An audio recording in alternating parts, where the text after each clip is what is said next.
thùng đó con cua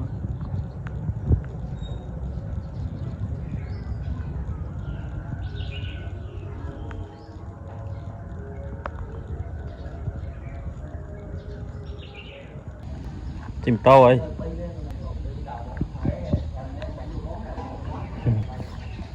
em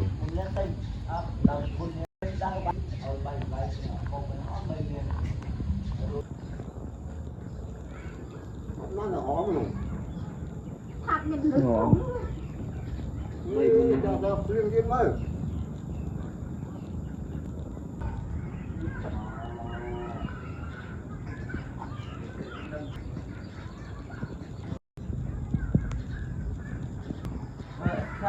anh ấy tay máu rồi, ta phải nghe mình sáng rồi, đi lên và dặn trời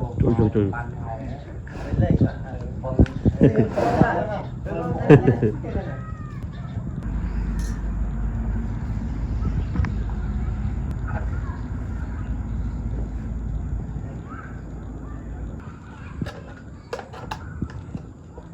đi về về họ tam gì đồng đó tiền đặt cho để cô bá ấy nhà cuối tha lụ thấy cái phim ho rồi nhung chăm cô bay lên luôn ở đấy kéo một bún chăm lên luôn bây giờ con lỗ nó do